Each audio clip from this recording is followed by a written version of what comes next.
வணக்கம், welcome to Gayatri சமையல். இன்னைக்கு கஷாயம் செய்ய போறேன். இந்த கஷாயத்தை குடிச்சா கோல்டுன்றது வரவே வராதுங்க. கொரோனா வைரஸை எதிர்க்கிற சக்தியும் இதுக்கு இருக்குங்க. வாங்க எப்படி செய்யலான்னு பார்க்கலாம். அதுக்கு தேவையான பொருட்கள்: திப்பிலி 50 கிராம். இந்த திப்பிலி ஜுரத்துக்கு, இருமலுக்கு, பைல்ஸுக்கு இதுக்கெல்லாம் ஒரு நல்ல மருந்துங்க. சுக்கு 50 கிராம். சுக்கோட நன்மைகள் பார்த்தீங்கன்னா அஜீரணத்துக்கு, பித்தத்துக்கு ரொம்ப நல்லதுங்க. மிளகு 25 கிராம். மிளகோட நன்மை பார்த்தீங்கன்னா ஜலதோஷத்துல இருந்து குணப்படுத்துவங்க. தனியா 50 கிராம். தனியாவின் நன்மைகள் பிபி, கொலஸ்ட்ராலை கண்ட்ரோல் படுத்துவங்க. ஓமம் 50 கிராம். ஓமத்தோட நன்மை வயிறை நல்லா சுத்தப்படுத்துவங்க. வெல்லம் தேவையான அளவு. கற்பூரவள்ளி இலை 10. தண்ணி தேவையான அளவு. திப்பிலி, சுக்கு, மிளகு, ஓமம், தனியா இந்த 5ஐயும் பேன்ல வறுத்து இந்த மாதிரி பொடி பண்ணி வச்சுக்கோங்க.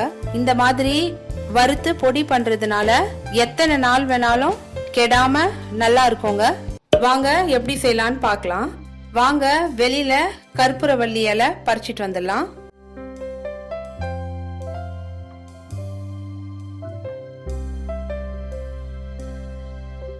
இலைய நல்லா இந்த மாதிரி அலசி எடுத்துக்கோங்க.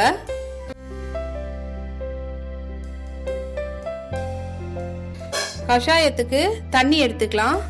ஒருத்தருக்கு 1 டம்ளர் தண்ணி எடுத்துக்கோங்க. ஸ்டவ் ஆன் பண்ணிட்டு ஸ்டவ் மேல தண்ணி அளந்து வச்சுக்கோங்க. தண்ணி லேசா காஞ்சதும் கற்பூரவள்ளி இலைய உடைச்சி சேர்த்துக்கோங்க. சேர்த்துட்டு நம்ம அரைச்சி வச்சிருக்க பொடிய 2 ஸ்பூன் சேர்த்துக்கோங்க. நான் 5 பேருக்கு கஷாயம் போடுறேங்க, அதனால 2 ஸ்பூன் சேர்த்துக்கினேன். நீங்க எத்தனை பேருக்கு போடுறீங்களோ அதை மெஷர் பண்ணி சேர்த்துக்கோங்க. இலையில இருந்தும் தண்ணி நிறைய விடுங்க, அதனால நல்லா காய்ச்சிக்கோங்க. தண்ணிய நல்லா கொதிச்சு தண்ணி கொஞ்சம் கம்மியானதும் தண்ணி நல்லா கொதிக்கும் போது வெல்லத்தை சேர்த்துக்கோங்க. வெல்லத்தை சேர்த்து ஒரு 5 நிமிஷம் நல்லா கொதிக்க விட்டு வடிகட்டி எடுத்துக்கோங்க. அவ்வளவுதாங்க, நம்ம கஷாயம் ரெடி. இந்த கஷாயத்தை வாரத்துக்கு ஒரு தடவை குடிச்சா ரொம்ப நல்லதுங்க.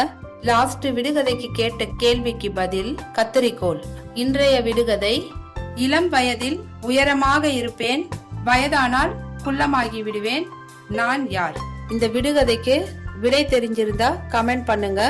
இந்த வீடியோ பிடிச்சிருந்தா லைக் பண்ணுங்க. சேனலை சப்ஸ்கிரைப் பண்ணுங்க. வணக்கம்.